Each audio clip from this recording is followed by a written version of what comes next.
So from a preventative perspective, it really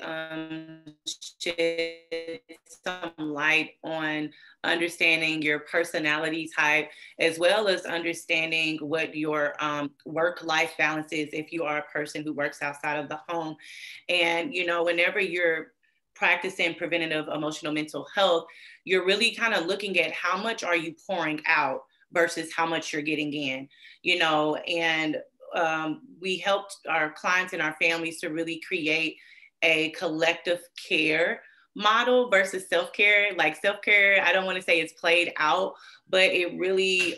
is it hitting home for some people, because at first it was bubble baths and candles, and now it's like self-care is mental health care. But if you go to a counselor and there's a lot of work that you need to do, if you don't have the proper support because you're isolated or people aren't checking in or you feel judged, then you're not able to apply the self-care properly. So our collective care framework really helps to empower women to get out of that fear of feeling weak or vulnerable, or I don't want to ask for help, and to identify trusted people who can, support them in different ways, and where they can delegate different chores or, different tasks. Teaching and training people on how to support and love you.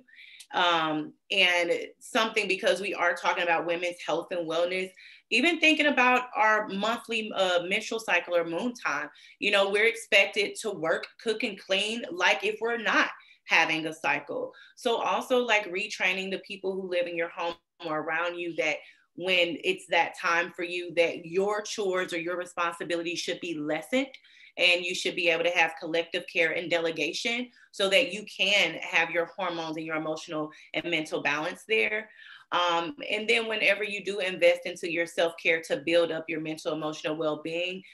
try your best to stick to it, and don't discard yourself in that manner. In regards to like processing grief and walking through that, it's okay to, really kind of take some time away. There's a lot of judgment around how much time you should take away to grieve. So inviting people to provide food for you, inviting people to just hold space, but also joining a support group such as Mom's Group, where it's not a therapist or a provider that's trying to fix you, but where you can look and listen to other people, decide when to speak, and then be open to just some shared wisdom. So I do think that processing grief and stress through a Mom's Group or a support group is actually very helpful, and especially virtually, if you can cut off your camera if you're uncomfortable and then turn it on when you are.